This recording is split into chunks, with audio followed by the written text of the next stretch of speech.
Tu proposes des galeries photos à tes clients et tu te demandes comment améliorer tout ça? Ou alors tu as eu cette demande fort excitante, mais en même temps, on va pas se mentir, un petit peu flippante. Ou encore, peut-être que tu es du genre prévoyante et que tu te renseignes avant de proposer des galeries photos à tes clients. Dans ce cas, cette vidéo est faite pour toi, car aujourd'hui, je vais faire en sorte de complètement démystifier toutes tes questions en rapport avec les galeries photos. Quel prix faire? Combien de photos? Est-ce qu'on les retouche ou pas?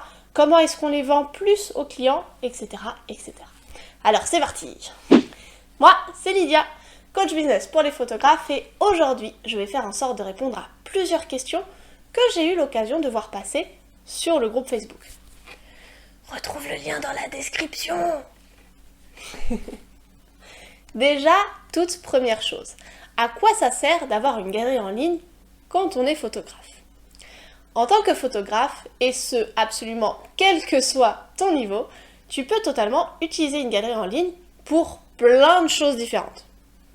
Par exemple, ça peut être permettre la sélection des photos par tes clients, donner un support de téléchargement, simplifier la prise de commande en ligne pour les photos supplémentaires, ou alors carrément proposer un service d'impression personnalisé, et ce, sans avoir besoin de gérer les envois, etc. Et ça, c'est chouette. Tu peux aussi sinon l'utiliser comme un espace, par exemple une photothèque pour les entreprises ou pour toi-même. Sachant que l'utilisation la plus répandue est pour la sélection. Par exemple, si tu n'as pas envie de revoir tes clients pour la sélection, parce qu'ils habitent trop loin, que c'est casse-pied de prendre rendez-vous, ça on va pas se mentir, ou simplement que tu préfères le faire en ligne, la solution de la galerie est parfaite pour toi.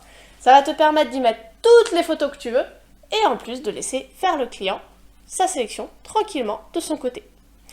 D'ailleurs, dans ta galerie, tu peux mettre toutes les brutes si tu veux laisser plus de choix à ton client et te faire moins de travail, c'est quand même chouette. Ou alors proposer uniquement des photos retouchées pour avoir un produit final à montrer à ton client. Personnellement, c'est ce que je fais. Bien sûr, chaque solution a ses avantages et ses inconvénients. Si tu décides de mettre uniquement les brutes, eh ben, tu auras moins de travail. Et ton client pourra, lui, de son côté, avoir plus de choix. Ça te fera potentiellement plus de revenus, yes, sur les achats de photos supplémentaires.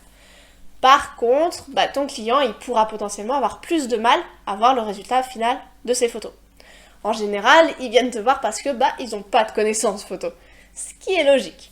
Du coup, ils auront du mal à s'imaginer ta retouche et surtout le résultat final de leurs photos. De même, pense à mettre uniquement des brutes, des photos brutes que tu auras un minimum sélectionnées. Sinon, tu risques de te retrouver avec une image choisie par ton client, mais qui t'inspirera pas plus que ça, voire que tu détesteras.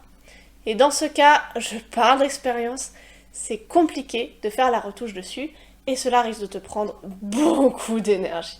Alors, garde ça en tête. En revanche, si tu mets uniquement les photos retouchées, ton client il pourra directement sélectionner les photos sur lesquelles il a flashé. Et en plus, il y aura un effet waouh qui donnera encore plus de valeur à ton travail. Tu n'auras du coup pas le problème de la sélection qui ne te plaît pas, vu que c'est toi qui auras sélectionné et retouché les photos, et tu pourras proposer des tarifs plus élevés, car la valeur perçue par ton client le sera également. Après, ça dépend des clients, mais le fait d'avoir directement des photos finales devant les yeux, ça va permettre à certains de craquer sur encore plus d'images, et donc des revenus supplémentaires. Dans les deux cas, tu as aussi la possibilité de vendre toute ta galerie entière. Pour ça, je te conseille de faire un prix qui soit suffisant pour toi et de calculer en fonction de ton temps de travail, de tes tarifs actuels, de tes prix par photo supplémentaire. Si tu ne connais pas ton taux de travail, en horaire en tout cas, calcule en fonction de tes prestations. J'ai prévu de te faire une vidéo là-dessus. Et si jamais tu fais de l'IPS, tu peux utiliser la galerie en ligne comme solution pour télécharger les photos, en acheter plus ultérieurement, ou encore prendre des commandes de tirage en ligne. Par contre, si c'est uniquement pour télécharger photos, je te conseille d'y réfléchir. Peut-être que tu n'auras pas spécialement besoin d'une galerie en ligne. Un WeTransfer ou un Smatch, si tu préfères les solutions françaises, suffira largement, à mon avis en tout cas. Tu peux aussi leur remettre une clé USB avec toutes leurs photos le jour où tu décides de faire ton IPS. Cependant, si tu veux proposer la possibilité d'acheter des photos supplémentaires sur le mois ou les années suivant ta séance photo et ta séance IPS, là, ça peut être une super solution pour toi. Parce que tu pourras stocker ta séance en ligne sans devoir le faire sur ton site internet. Et ça, c'est chouette parce que ça te permettra d'avoir un espace sécurisé sans ralentir la navigation de ton site internet et donc potentiellement gâcher l'expérience de tes clients, en tout cas de tes futurs clients.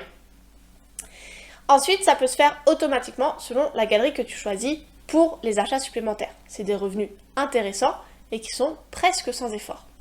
Pareil pour les impressions. Tu as certaines galeries qui proposent de gérer tout en échange de commissions. Ils prennent en charge du coup la commande, l'impression ou alors la transmission à un laboratoire spécialisé et l'envoi directement au client.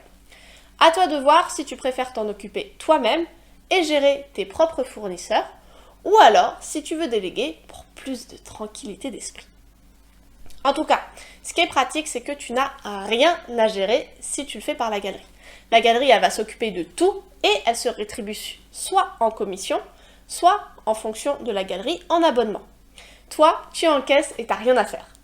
Ainsi, si tu définis un tarif de disons 5 € pour un tirage en 20-30 par exemple, soit la galerie va te prendre un pourcentage sur la vente à calculer, soit tu vas payer un abonnement et elle ne te prendra pas de pourcentage.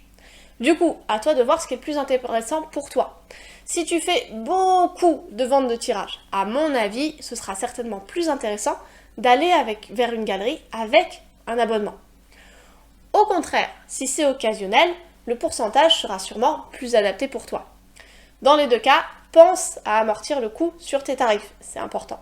Par exemple, si tu payes 1 € pour produire l'impression, garde en tête que tu toucheras uniquement 4 € sur chaque vente. Et il faudra donc que tu déclares 4 € de revenus et que tu le prennes en compte quand tu fais tes tarifs. Attention cependant, même si la plupart des galeries vous laissent définir vos propres tarifs, finitions et parfois options, ça reste tout de même limité en termes de possibilités. Pour des œuvres un petit peu plus poussées, comme par exemple des jolis tableaux, des caisses américaines, j'adore les caisses américaines, ou alors des albums photos et autres goodies, je te conseille de t'en occuper toi-même. Ce sera beaucoup plus simple et tu auras plus de choix. Ok, maintenant que tu es convaincu, tu te demandes peut-être comment intégrer de façon efficace une galerie dans ton flux de travail et tes habitudes de photo. Si tu en proposes déjà, pas de mystère, hein, tu peux rester tel quel et réfléchir à une automatisation. Par exemple, ça peut être des envois de mails automatiques pour prévenir ton client que sa galerie est prête. Ça peut être un rappel aussi pour choisir ou pour commander ses photos. Ça peut être une facture automatique en cas d'achat ou encore un avertissement avant la fermeture de la galerie. Parce que oui, à un moment donné, il va bien falloir que tu les fermes, tes galeries clients.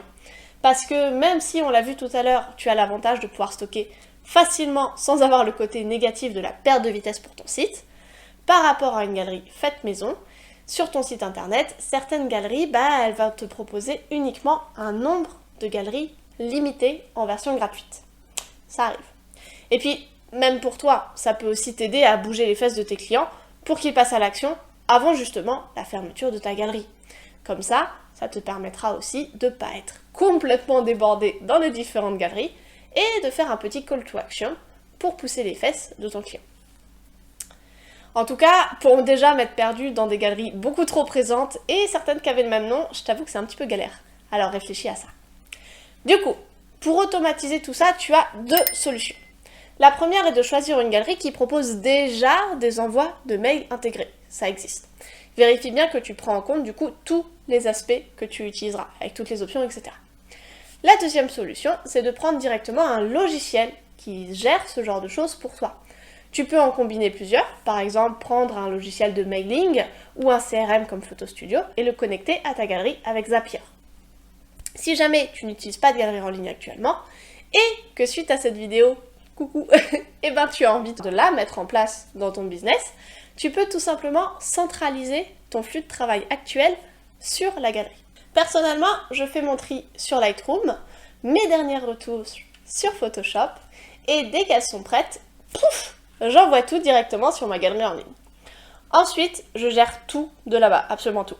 La sélection, les commandes, l'envoi des rappels et des factures. Et la seule chose que je n'automatise pas, c'est tout simplement la discussion avec le client au moment de l'envoi de la galerie. En général, je le fais sur Facebook et je veux me rendre disponible justement pour leurs éventuelles questions. Mais c'est vrai que techniquement, je pourrais totalement programmer l'envoi avec toutes les explications par mail. Mais bon, chacun fait à sa préférence. Aussi, tu peux afficher uniquement la page d'accueil de tes galeries sur ton site internet. Ça te permettra du coup d'avoir une page sur ton site dédiée à l'accès des galeries et ça peut être intéressant au niveau de tes clients. Par exemple, au lieu de partager directement la galerie à ton client, tu pourras lui partager du coup la page de ton site internet avec du coup le nom de ton domaine. Comme ça, même si tes clients perdent le lien de la galerie, parce que oui ça arrive, ils pourront la retrouver en passant directement par ton site. En plus, ça te fera aussi du trafic et dans une moindre mesure, ça pourra montrer aux visiteurs de ton site que tu as déjà des clients et que du coup ils peuvent te faire confiance pour à leur tour booker une séance photo avec toi. Et oui, car pour l'avoir fait moi-même, j'avoue que j'aime bien cliquer sur ce genre de page par curiosité et regarder un petit peu le nombre de galeries actives et parfois même les dates. Ça me donne une idée du nombre de clients de la photographe et puis, en toute honnêteté, je trouve ça rigolo. Voilà, il existe plein de galeries, certaines gratuites, d'autres payantes, françaises ou non, avec des options différentes, plein de choses. Si tu veux, je te ferai une vidéo complète sur les meilleures galeries en ligne pour les photographes, avec plein de références et surtout les différentes possibilités qui se présentent à toi pour que tu choisisses celle qui te convient le mieux. Tu pourras la retrouver juste là en description ou dans la petite fiche quand elle sortira. Et en attendant, voilà un petit récapitulatif de tout ce qu'on a dit. Une galerie photo peut être utile pour la sélection des photos, le téléchargement des photos, les achats de photos supplémentaires et les commandes de tirage, ou alors en tant que photothèque. Oui, parce que je ne l'ai pas détaillé avant, mais tu peux totalement utiliser une galerie en ligne en tant que photothèque. Ça va être une galerie pour ton travail ou tout simplement portfolio. Il te suffit de détourner légèrement la première utilité de ta galerie pour la modeler à ta convenance. Par exemple, tu peux faire plusieurs galeries avec une de tes spécialités et utiliser la page d'accueil des galeries comme page sur ton site internet pour permettre aux gens d'y accéder. Il faudra juste que tu les mettes en public. Ou alors, tu peux utiliser une seule galerie et utiliser des filtres que certaines galeries proposent pour justement filtrer les catégories. Attention cependant, si jamais tu fais ça, sache que malheureusement, tu ne pourras plus utiliser la galerie pour tes clients. Sauf si cela te dérange de les voir se mixer avec tes images et des présentations. Voilà, je pense que j'ai fait un peu le tour. Pour finir, voilà mes conseils pour bien choisir ta galerie en ligne. Du coup, calcule en fonction de tes besoins pour savoir quel type de galerie prendre. Ne pas se forcer si tu n'aimes pas le design ou le fonctionnement de la galerie. Il en existe suffisamment pour que tu trouves ton bonheur. Et ensuite, bien calculer tes tarifs pour voir s'ils collent justement à tes besoins et que tu payes pas trop. Voilà, si tu veux que je te parle d'une galerie particulière dans la prochaine vidéo, mets-le moi dans les commentaires. En attendant, on se retrouve la semaine prochaine et je te dis bye bye!